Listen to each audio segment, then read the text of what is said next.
best coverage of the top stories in sports. The Sports Wrap with Jason Page starts now. Yes, it does on this Tuesday. And great to have you with us all across America and Canada.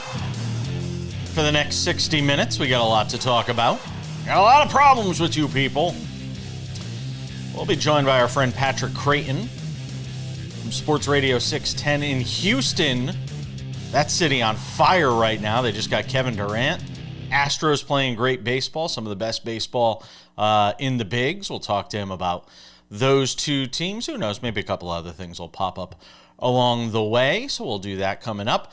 Heartache at Wimbledon. I was watching it as it happened yesterday, and we got to get into that, which we will coming up a little later on. But we start things out in the NFL, Sam Yarnell? How are we? We're talking about the NFL on July 8th, and somebody didn't get arrested? Wow. I mean, I'm flummoxed. So let's talk about it. I mean, Kirk Cousins comes out. The new season of this quarterback show they have on Netflix has come out on Tuesday, and it chronicles Joe Burrow, Jared Goff, and Kirk Cousins, and goes along with them on the season. And the first big bombshell, jang, jang, jang, is Kirk Cousins revealing that he felt misled. Mooney moving. That he felt betrayed by, in some way, it feels. Misled was the word he used. I'll use the word betrayed. By what the Falcons did in drafting Michael Penix. And look, here's what I'll say to all of it. And he did say, look, it still comes down to this is the way the league operates. He did throw that caveat in, but essentially said, Sam, if I had known then what I know now, I would have stayed in Minnesota. Well, he's getting paid handsomely. And the fact of the matter is, if Kirk Cousins just plays better, none of this matters at the end of the day. So, I said at the end of the day, I should have to put $1 in the jar. But, so to me, I don't really feel any sympathy for Kirk Cousins. I know a lot of people are trying to say he's always come off good, looking good in this show and all of that, but I think it's sour grapes to sit there and whine about them drafting Michael Penix. The organization has a responsibility to have a backup plan in case you sucked, which you did.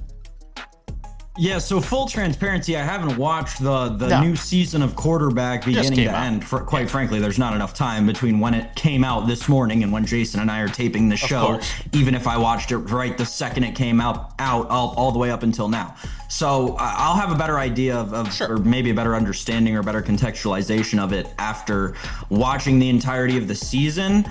I'll say this, I think that Kirk Cousins is saying like the quiet part out loud, which is fine. And yeah, of course, there is obviously going to be a mental and emotional toll that's going through something like that will take on any human being, whether like even if it happened to Patrick Mahomes, like one of the best quarterbacks in the NFL right now, even if it happened to Lamar Jackson, even if it happened to Josh Allen, right? There would be a mental, emotional toll that it takes on the human being. It's just how brains were designed to operate. I'll say this though, there are 100 million reasons why Kirk Cousins shouldn't be upset. As you kind of alluded to, $100 million guaranteed at signing. Yeah, go ahead and draft another quarterback. What do I care as a 36-year-old quarterback, I guess 35 years old at the time, quarterback. What do I care? You're going to give me $100 million regardless. And especially like right in the context of Kirk Cousins, a guy who just always seems to get paid as much as he possibly can. I think that there's a little bit of solace that you, the player, have to find in that, and a little bit of, hey, yeah, like they may have won the battle, but I won the war. They're paying me, 9 figures, right? They're not paying Michael Penix 9 figures. They're not paying anybody else on the team 9 figures. I will defend him in this way, though. It does show that the guy's a competitor and he wants to be out there playing. That he wants to compete. That he isn't just out there for the paycheck. That he isn't just out there trying to get paid and get his bag. That the guy has that competitive spirit and fire in him. If there's, again, maybe a little devil's advocate on my part, but maybe maybe if there is another side to it, that is it. I think that throughout Kirk Cousins' entire career, right, and this is getting very circumstantial or situational at this point, but like throughout Kirk Cousins' entire career, for a long period of time, he was just kind of an afterthought, right? Drafted in the 4th round, second quarterback Washington took in that draft, only really got the shot to even start or get meaningful playing time because of the injury that Robert Griffin III suffers, and then obviously takes the reins in that franchise, leads them to the playoffs, signs the huge deal in Minnesota, and the rest is history. But I think that, that early portion of Kirk Cousins' career is a real teaching moment for like this period in time in Kirk Cousins' career, because he's found himself on the complete opposite end of it. He's found himself as the quarterback that was brought in by the organization with all the hopes in the world to lead them back to copious amounts of success. And then all of a sudden, a guy they drafted after he was on the team came in and took his position over. I know it's a little bit different, but you've got to see the similarity there. I'm not sure Kirk Cousins sees the similarity there. And if he were to maybe realize that a little bit more, there could be a little bit of mental, emotional growth that could happen throughout this season. I wonder. Now, as you were talking, I was thinking about this. Not that I wasn't listening to you, because I was, but I was wondering: is he going to start? Where could he wind up being? Where could he wind up starting this year? Like, where is the fit? If there is still one for him out there. And maybe the Falcons have actually played this pretty wisely, in that if Penix really struggles, you could always go back to him. And the other area is, if somebody loses a quarterback in training camp, somebody loses a quarterback during preseason, you've got somebody who's sitting there who wants to go start somewhere, who is still capable enough that he can win you some football games and at least keep you relevant. And who knows, depending on the team, maybe even do more than that. If it's a team that really, is in the mix for things, maybe there is a fit out there for Kirk Cousins in the last 30 seconds. Where is that fit? The 3 teams that came to mind, though, when you said that originally, is the 3 dumpster fire teams of the NFL. Ugh. The Browns, the Giants, and the Jets. Those are like the 3 easiest landing spots for me. And if I'm Kirk Cousins, I don't want to spend the latter days of my career there. Yeah. I don't think it's the Browns. I don't think it's the Jets or the Giants. I don't think it's the Why Jets would he want to? I could see Cleveland. But they got so many quarterbacks. We're coming back.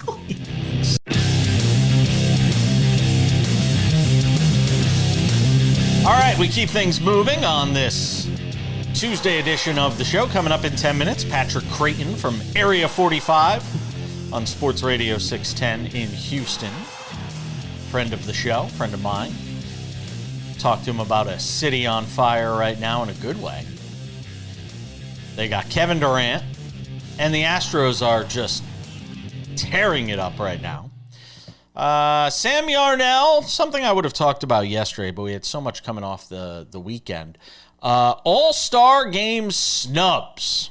Something, and we kind of touched on a little bit last week when we had our friend David Ardsma hanging out with us on the show. And there are plenty to go around if we're looking around baseball. So I ask you, Sam Yarnell, your most notable 2 or 3 offhand All-Star Game snubs. Go. Yeah, the 2 that come to mind are 2 who unfortunately used to be in Nationals uniforms and now find themselves in other places in the Nationals division. It's Trey Turner at shortstop, and it's Juan Soto in the outfield for me. I'll start with the Turner thing. Go look at the numbers. They speak for themselves. Among NL shortstops, it's the James Wood thing, right? He's first in basically every major offensive category, yet somehow a couple of defensive mishaps throughout the season made people want to vote for Francisco Lindor over him. Don't get me wrong, Francisco Lindor's a great shortstop, but is he better than Trey Turner? No, and in my mind, it's not particularly close. Value, different conversation, right? Lindor, the switch hitter. Obviously, that's where you can bring in defensive. But better, I got a hard time believing that. Trey Turner's my big all-star snub. The Juan Soto thing, I mean, again, go look at the guy's guy's, oh gosh, I'm messing with my set here, Jason. But go look at the guy's StatCast page. This is a guy, and this is something that we're going to have to get into over the course of the next couple of months, but I don't think I could be more out on this Pete Crow Armstrong guy. Wow. I know that the numbers are incredible. I'm telling you this right now. This is a guy who has horrible peripheral stats, like legit peripheral stats reminiscent of a gadget outfielder. And down the stretch, I don't think it's realistic to expect to see him hitting at a higher average than like 260 this year. So Pete Crow Armstrong, big flash in the pan candidate for me, big sell high candidate for me. I think Juan Soto should have made the All-Star game over Pete Crow Armstrong. I think a lot of people fawn over this guy's defense, but when you look at the analytics, he just has really good sprint speed. He actually takes really bad routes to balls and gets bad breaks on balls. And he's got a strong arm. So, again, I think that Soto and Turner, to me, were no-brainer all-stars, and not seeing them in Atlanta is going to be slightly jaw-dropping to me. I'll give you Michael Busch from Great the Cubs. Michael Busch, really, I mean, he's got an OPS of just under 1,000. He's at 297 with 18 home runs on a Cubs team that's obviously done a lot of great things. I'll go Michael Busch. I'll give you another one. Joe Adell. I know the average isn't that high, but where is that team right now without Joe Adell? And here's the thing on Joe Adell. Angels fans love to bang on Joe Adell. He's almost like their Anthony Volpe. They love banging. They love to bang on every little thing. Oh, he doesn't play defense that great, all of this. That team would be a dumpster fire right now if not for the offensive production of Joe Adell. And here's the thing. Over the first couple of years in the league for him, he has not gotten consistent at bats. He's been the guy that you've plugged in when Mike Trout gets hurt or when somebody else gets hurt. And then when you find somebody else you want to replace him with, he goes back down to AAA or he sits on the bench and he gets at bats every 4 days. But Joe Adell's showing you with consistent at bats, he consistently produces offense. I mean, he's at 19 and I think 52? Yeah, 19 home runs, 52 RBI on the season for Joe Adell. I have been very impressed with what he's done over a full season. Another one, George Springer. Now, I know a lot of the numbers came in the last, 10 days, it feels like, especially against the Yankees. But George Springer's had a nice first half, too. 276, 16 home runs on the year for George Springer. Back to the George Springer he was. For a Blue Jays team that has come to life in the last 2 weeks, right? And he has massively been at the forefront of it, especially when we had questions going into the season about if he'd be playing every day. I think those are three great names in terms of all-star snubs. I'll say on the Springer thing and the Busch thing, I think that they're both deserving all-stars. The reason the public, and we got to change this fan voting system, but the reason the public didn't put them in is because they each missed 10, 15 games at the beginning of the season. So now we're going to still hold that against them. The Joe Adell thing, you're exactly right, Jason. The offensive production this year has been incredible. I will say this, though. I do, to an extent, feel for Angels fans and understand their constant frustrations with a guy who the organization used a top 10 pick on back in the day, and he really looked for a long time like he was not going to pan out. So it has been great to see what Joe Adell has done this year. I understand why the Angels fans were skeptical, optimistic at times, but I'm with you. I think the consistent at-bats are a huge deal. He's here to stay, and he's finally showing you the talent that they drafted him with that 10th overall pick at. Yeah, I'm glad he's here to stay. Framber Valdez, we can talk about him when we have our friend Patrick Creighton on the show. 2.90 ERA on this Astros team. Ranger Suarez, of course. I mean, that's a no-brainer. We could talk about that all day.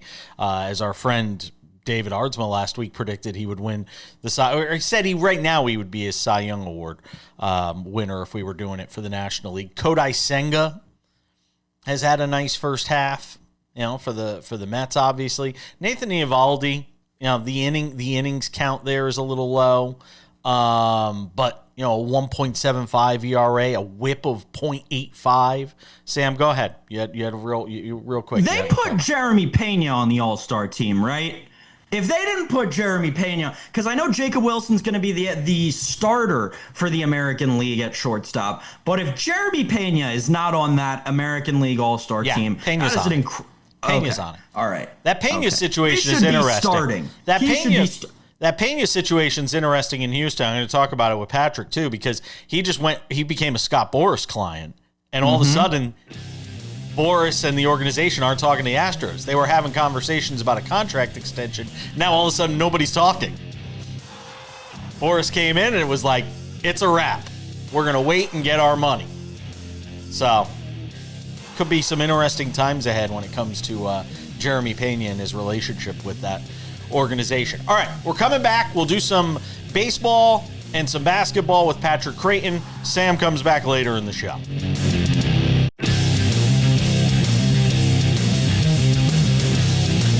Good to have you with us on this Tuesday edition of Sports Wrap. Been a while since I talked to this guy, and that's my fault because I just haven't called. It's on me, Patrick Creighton. What's up, Jay? How you doing, man? Area 45, Sports Radio 610 in Houston.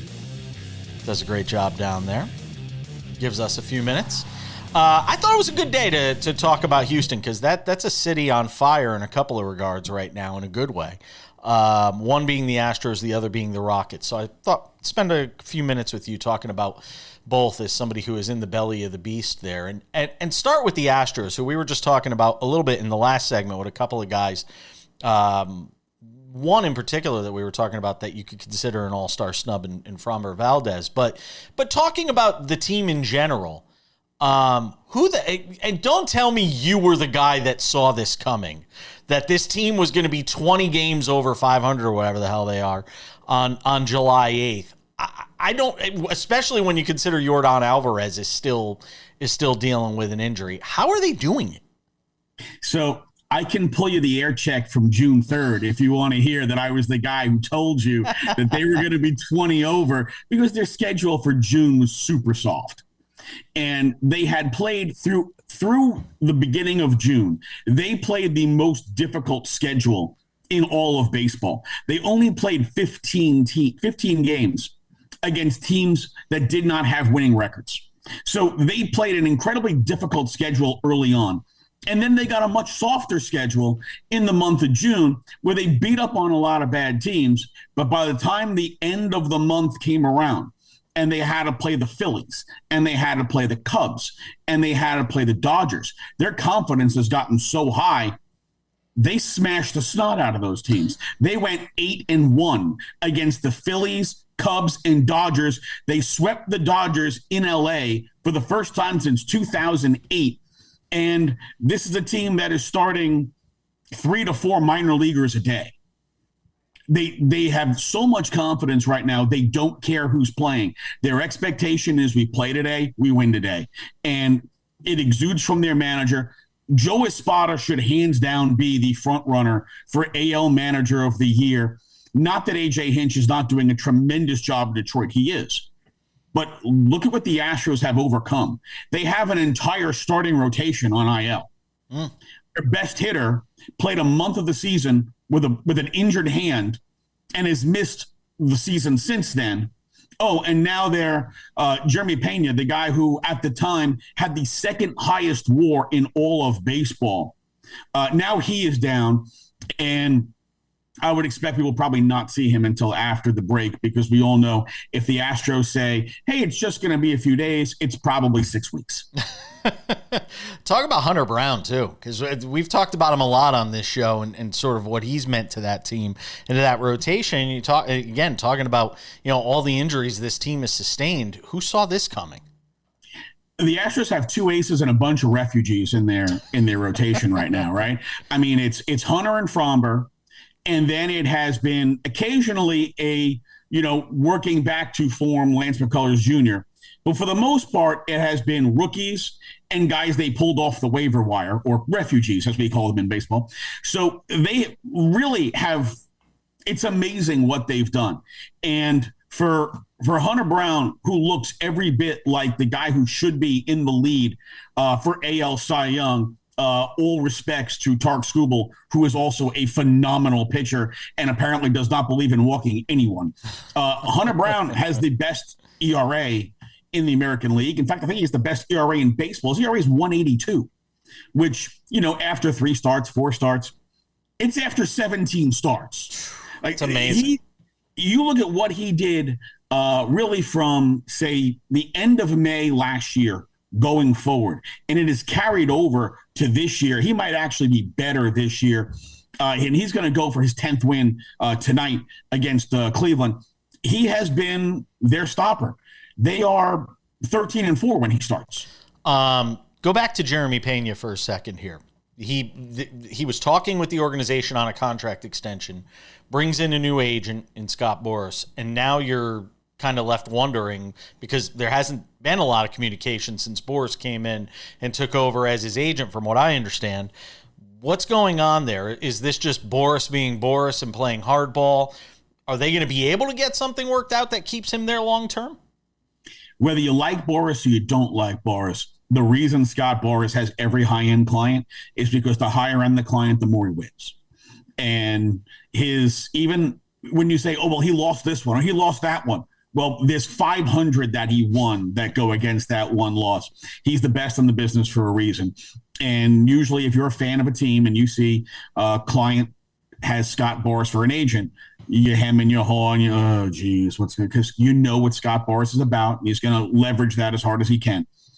The fact that they were talking to Pena about, let's be honest, that was going to be a super low ball deal. I mean, if he was going to take the deal that they offered him, that was a home run for the Astros. And, now he has the same agent as Jose Altuve and Alex Bregman.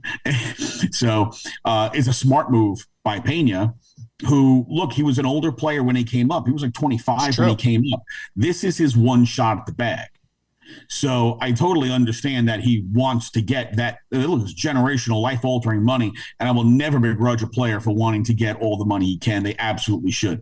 But are the Astros the kind of organization that are going to give him that Boras kind of money? No, because they're not. That's my feeling is they're not. They're never going to be. They weren't going to pay Bragg. Look, think about it. They didn't pay Garrett Cole. So he's getting traded at some point is what you're telling me. Maybe. They've only traded Kyle Tucker. Everybody else, whether it was Cole, whether it was Springer, whether it was Correa, whether it was Bregman, they've let those guys play their contracts out because they're playing to win. If the Astros are still playing to win, they won't trade him. They'll play out his contract, and they'll take that pick at the end of the second round, at the end of the fourth round, depending on what their team salary status is. But they've done this in the past, and it's because they want to take their shot at winning. Pena has, more arbitration years left, but if he's looking to get that, 8-year deal at $30+ million per, it's not going to be in Houston. It's just that's not their philosophy. Houston is much more almost like an NCAA football team, right? They graduate and then you replace them. And that's kind of how they've operated. And this season is underlying that works for them. It's exactly what I was going to say. They have enough of a track record of being able to bring up the next guy and be able to and still be able to win. We're going to hold on to Patrick Creighton. I want to talk to him about the Rockets. They made a bit of a splash in free agency in the offseason. Coming up in 10 minutes, heartache at Wimbledon. Was it more heartache? We're going to compare heartaches. More heartache than what we saw during the NBA playoffs? Talk about it. We're just going to compare heartaches, Patrick Creighton. What do you think? So now we're going to talk about me being a Met fan. We're just going to compare heartaches. No, Grigor Dimitrov losing up 2-0 on the, arguably the best player in the world in Yannick Sinner versus Tyrese Halliburton versus Jason Tatum, Damian Lillard, guys who get hurt in the playoffs. We're gonna compare them all because that's what we do. So my Knicks fandom or my Islanders fandom? Which one are we trying to pull the scabs off? The Islanders are just terrible. The Knicks is a little bit more appropriate. The Islanders. I mean, they've been a Jason, dumpster fire. I just turned 52, and You're only a few years older. You only got a few years on me. The Knicks haven't won a title since the month before I was born. I get it, dude. I see John Starks in my sleep. Clang, just clang over and over again. By the way, happy for our guy Don LaGreca, who just got the Devils play-by-play job. For those that didn't know, a little inside baseball. Don LaGreca, who's a long-time broadcaster in the New York tri-state area, just got the play-by-play job for the New Jersey Devils. Very happy for him. Hard-working dude. Very happy for him. Yes, one of the really good guys in our industry. I love him. I don't know how he suffered through Michael Kay all those years, but love Don LaGreca. Yeah, there's a nice paycheck that helped with that. Yeah, I guess so. All right, let's talk about the Rockets here for a few minutes, because they go out and make the big splash of this offseason so far, trading for Kevin Durant. And I made the argument yesterday on the show, and I'm curious to get your thoughts on this. I feel like the window here is 1 year with Durant, and I say it for this reason. Everywhere he's gone, if it hasn't happened in the first year, it doesn't seem to happen. And he's going to be 37 when the next NBA season begins. So then after that, you're talking 38. Granted, he's in pretty good shape for his age, so he could play a couple more years. But it always feels like if it doesn't go right the first year with Kevin Durant, the finger pointing begins, and you start counting the days until he gets traded again. I feel like it has to happen in year one with him and the Rockets. Tell me why I'm wrong. Okay, so I totally understand why you feel that way. Because when he went to Brooklyn, they gave up, they didn't give up a ton of assets to get him because he had ruptured Achilles, but they gave up a ton of assets to get James Harden. And that stripped the team of all the young players that made them a desirable location for him. And it also stripped them of all their draft picks. So that first year, when Harden gets hurt in the playoffs against Milwaukee, and then Kyrie gets hurt in the playoffs against Milwaukee, it's Kevin Durant going 7 games against the eventual champs, and James Harden playing the last 2 games on one leg. And nobody else, because they had to get rid of all those guys. Yep. And then the next year, KD gets hurt again. Kyrie and Harden can't coexist. Harden shipped out of town, and it's over. When he went to Phoenix, that first year in Phoenix, they gave up a lot to get him, but then they gave up more to get Bradley Beal and stripped the team of all their young assets and all their draft picks, so they had one shot. That's why it's failed. The Rockets didn't give up all their young assets. They gave up one guy who demonstrated in the postseason he was afraid to shoot the basketball. So as much as I hope Jalen Green goes on to have a really good career, it wasn't going to happen in Houston. And Kevin Durant is now coming to a team loaded with young talent and has a bunch of draft picks. So to me, the window really can be, as long as KD is playing at an elite level. It could be 2 years. It could be 3 years. We have no idea how long that window really is because we don't know how long KD can continue to be the guy who defies time now at 37 and still playing at an all-star level. But as long as he is a walking bucket, that window is open for this team because they've got so much young talent in Alpi Şengün, in Amen Thompson, in Reed Thompson, Reed Shepard, in Tari Eason, like the Jabari Smith Jr. They've got so many much great young players that if KD can stay relatively healthy, meaning I'm going to give him 30 games a year off and just be healthy in April. If he can do that, they are a legitimate contending team for as long as he's healthy in April. How does Ime Udoka's style work with somebody like him? Because if you look at what he coached in Boston with the Celtics, you can say, well, he's coached stars before. Yeah, but those were still young stars who were itching to win a title, who were hungry to win a title. How does that style work with somebody like Durant? Does he just let Durant be Durant and just coach the rest of the team? Like, how does he handle that? I think it's going to be interesting. Right now, Ime and KD, they have a relationship from when they were in Brooklyn together. And Durant loves Ime Udoka. That's important because if KD is not on board with the coach, yeah, it's very likely he's going to be like, look, I'm going to do my thing and everybody else just shut up and do what I want. But he's bought in because he actually respects the head coach, and the head coach loves him. So that is really important aspect of this relationship. The biggest issue for the Rockets last year was they couldn't shoot. They went out and got arguably the best shooting player in the NBA, not named Steph Curry. So they got a guy who, is the king of the mid-range, is still an excellent three-point shooter, is basically undefendable because he's 6'11" as a small forward. He can shoot over anybody. And believe it or not, the guy who had the number one defensive rating in one-on-one on-ball situations was Amen Thompson. Number 2 is Kevin Durant. Now, I didn't watch enough Phoenix Suns games to know whether or not they were moving him on to lesser offensive players or whatnot. So I don't know how fully accurate that is, but it's a hell of a number. And KD's got like a 7'5" wingspan. Yeah. So he's a pain in the neck to deal with defensively. If he's okay defensively and he's KD on offense, that team is totally transformed offensively. Patrick Creighton does a great job. Area 45, Sports Radio 610. My friend, it's good to talk to you. Let's do it again soon.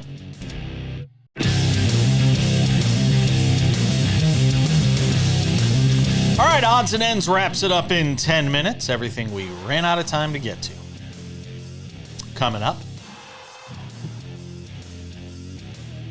heartache. We touched on it in the last segment with our friend Patrick Creighton. Does a great job at Sports Radio 610 in Houston. I got to hang out with him. This must have been just like 7 or 8 years ago. I did a 3-day, like a trial run. They were trying me out in Houston for a local, for a nationally syndicated show, but it was based in Houston. And I got to work with him for a few days. Great guy. But it was the only time in my life I ever spent in Houston. 3 days in Houston. That was it. I love folks down there. Glad you guys watch and all of that, but man, that place is like pea soup. You're just sweating all the time because it's humid. It's like 100. It's like, oh man. You ever been to Houston, Sam? I have not. I'll save you the trouble. I have done it for you.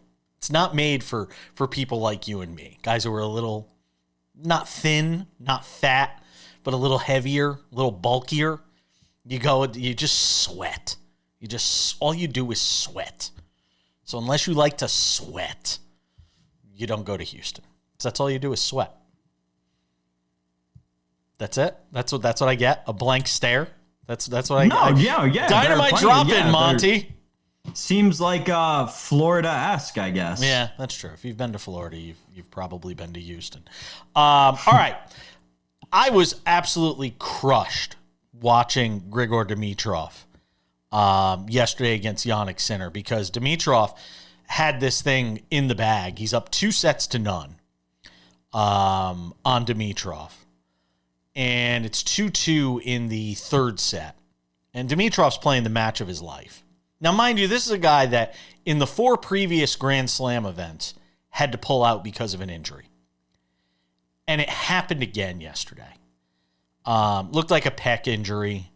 Who knows how bad it was. But he obviously couldn't continue, and he knew it right away. And Sinner moves on as a result. And not only does he move on, he moves on in less than straight sets because it didn't even go through. So he winds up losing the first 2 sets. It's basically like winning in less than straight sets because he only played those 2 sets. And he goes through to the next round. So he catches an enormous break. He will get Ben Shelton in that next round, who's playing really well in this tournament. And I'd love to see Shelton pull off an upset in that match. But I wanted to get your thoughts, Sam. We just watched, I mean, it was heartbreaking. And watching the outpouring of support around the sports world for Dimitrov after this happened, from our friend Patrick McEnroe all the way down the line. I mean, John McEnroe was crushed. Everybody watching, Chris Fowler, everybody was just crushed. And comparing it to what we saw in the NBA playoffs with Jason Tatum, with Tyrese Halliburton, and what took place with him during the NBA Finals, even Damian Lillard, who was lost during the playoffs with an Achilles injury. And comparing all of them, and I was trying to sit there and say, wow, which heartache, what one hurts the most? And I'll still fall back to individual sports because, again, you don't have a team to rely on. You don't have, it's just you. Like, you eat what you kill. And you lose out on the money, you lose out on the points, you lose out on the opportunity. To me, it's Dimitrov, but I know people can make an argument for all of them as being just crushing. Yeah, so this was an interesting moment. I feel like there have been a lot of upsets in this Wimbledon so far, more than normal, and obviously we're on our way to another one there on Monday. I don't know, man. It was like I don't think that this is of the same magnitude as like the Lillard or the Halliburton or Tatum injuries, just because like those guys are going to miss 12 to 18 months kind of automatically. Dimitrov, like, and obviously pec injuries in tennis are very, very finicky, but if Dimitrov, it's a torn pec, he'll be out a while. Yeah, right, exactly. But I don't know, man. I get that it's the individual sport. Grigor Dimitrov doesn't carry the same weight that Tyrese Halliburton does or Dame Lillard. And I know the individualism. Dimitrov's a top 20 player. I mean, what's Halliburton? A top 10, top 15 player? I mean, it's not. But a top 15 player in the NBA is inherently more valuable than a top 15 player in tennis, because top 15 players in the NBA win championships, quite frankly, more frequently than top 15 players outside of top 5 players do in tennis. That's fair. Right? In tennis, you have like 3 guys and 3 women who can win like every Grand Slam every year. And if it's anyone outside of those 3 guys or women any year, it's a big surprise. So it was heartbreaking. And like, I thought that one of the most interesting things about the whole development was actually Jannik Sinner. He, as robotic as we call him, when we analyze him in tennis. Go ahead, this is a great point. As much as this guy is just there to hit the ball over the net and win the match against you, he showed so much emotion yesterday when it happened, because he knew. I mean, he even said it on the court in the interview after the match. He knew he was cooked. He knew this was the end for him, and he got a lucky break. I think that as much as, this is career-altering for Grigor Dimitrov, who's in the not later stages of his career, but further along in his career than Jannik Sinner is, this is a growing moment for Jannik Sinner. This is a moment that Jannik Sinner is going to look back at for the rest of his career. But objectively very sad, Jason. Yeah, it is. I really feel for Dimitrov in that spot. Rooting for Ben Shelton. Nothing against Sinner. I'd just love to see Shelton break through. This is going to be his opportunity. Yeah, he is. We're going to wrap it up with odds and ends next.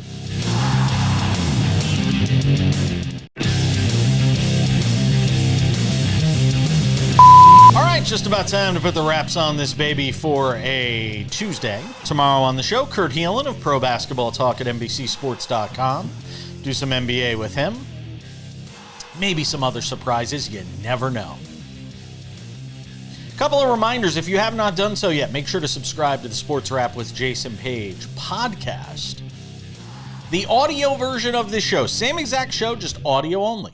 If you're driving, on a plane, train, if you're on the treadmill, in the shower, laying in bed, no matter where you are, you can listen to us. Subscribe to the Sports Wrap with Jason Page podcast, available on all your favorite podcasting platforms: Spotify, Apple Podcasts, YouTube Podcasts, iHeartRadio, TuneIn, Odyssey, Amazon. It's Prime Days. Go and subscribe to the Sports Wrap with Jason Page podcast today. Now, in addition to being on over 220 affiliates around the country, where you can watch us in the U.S. and Canada, for that matter, you can also watch this show every day, commercial-free, on Spotify and on our YouTube channel, the Sports Wrap with Jason Page YouTube channel, available, of course, on YouTube. If you have not subscribed yet, go and do so. It is free. We also have Sports Wrap shorts there, clips from the show, sometimes clips not from the show. Anything you want from this program, available daily on our Sports Wrap with Jason Page YouTube channel. If you have not subscribed yet, please make it a point to go and do so. All right, without any further delay, ladies and gentlemen, time for some odds and ends? Odds and ends, and certainly not the end, but the beginning of a bright future in Orlando for the Magic. Now, I like to say that they're sort of doing it in a similar way to what the Oklahoma City Thunder have done. Now, granted, the process is taking a bit longer, but the Orlando Magic just continue to put together a roster that is going to be very difficult to deal with in the Eastern Conference for years to come. They go and sign Paolo Banchero to a 6-year, they basically have him locked up for the next 6 years at $302 million. It's a 5-year deal for $230 million with incentives that can reach like $270. Ultimately, they've got him locked up for the next 6 years at $302 million. They have Franz Wagner also locked up. 5 years, $224 million. Jalen Suggs for the next 5 years, $151 million. Desmond Bane, who they just traded for at 4 years, $163 million. Wendell Carter Jr., 4 years, $70 million. Jace Richardson, a rookie there, 4 years, $15 million. I mean, their future is all locked up. They have done it the right way. And now you fill in the blanks with some veteran leadership and continue to just add around these guys. Orlando is going to be very difficult to deal with in the Eastern Conference for many years to come. And Paolo Banchero is certainly the centerpiece of that. He's going to be a lot of fun to watch. Unfortunately, and we mentioned it a little bit in the last segment, talking about the crushing injuries to guys in this NBA postseason, whether it's Damian Lillard, Jason Tatum, and then the ultimate with Tyrese Halliburton suffering the torn Achilles in the NBA Finals. Well, the Pacers have made it official. Tyrese Halliburton's not going to play in the 2025-2026 season. You're not going to see him, which means basically the Pacers are not a finals contender for next year. And that's why I continue to go back to this decision by the organization to play him. And I know people will say, you got to go for the championship when you have the opportunity. But now you've lost him for an entire year. All that momentum you have going forward as an organization is stunted. This year is basically it's basically a gap year for the Indiana Pacers as an organization. Could they still be a playoff team? Maybe. I mean, they just traded away Miles Turner. I mean, what are the Pacers this year? Could they wind up being a lottery team? Maybe that's not the worst thing. They go and get somebody in the draft next year to pair with Tyrese Halliburton when he returns in the 2026-2027 season, which seems a lifetime away, but as we know, in sports, the time flies by. Odds and ends, not the end for Taylor Fritz. No. The American is moving on at Wimbledon to his first semifinal after beating Karen Khachanov in 4 sets. So congratulations to the American Taylor Fritz, his first Wimbledon semifinal. He wins 6-3, 6-4, 1-6, 7-6 over Khachanov. First American to reach the semis at Wimbledon since John Isner did it back in 2018, which just goes to show you how much trouble it's been for Americans to go deep at Wimbledon. He will get the winner of Cam Norrie and Carlos Alcaraz. Feels like Alcaraz there, doesn't it? And then you get Sinner potentially going up. You could wind up with a Sinner semifinal against Djokovic, depending on what happens, on that side of the draw. We'll see how Sinner does against Ben Shelton. But lots of upsets continuing at Wimbledon. By the way, should also be mentioned, congratulations to Aryna Sabalenka, who just gutted it out in a tournament where there's been a ton of upsets. She just gutted it out in 3 sets in her quarterfinal match to move on to the semis at Wimbledon. And it is certainly set up for her in a big way to come away with this major. This surface definitely suits her. Iga Swiatek is still in this field, but keep an eye on Aryna Sabalenka. She's got to be the favorite right now to win it all at Wimbledon, although I have not looked at the latest odds. I got a second here. I can look at them. Let's see. On the women's side, women's futures, Sabalenka minus 150 to win it all. Swiatek is plus 410, so it tells you where the odds makers' heads are. It's in a similar place to me. That's going to wrap it up for us today. I got to go.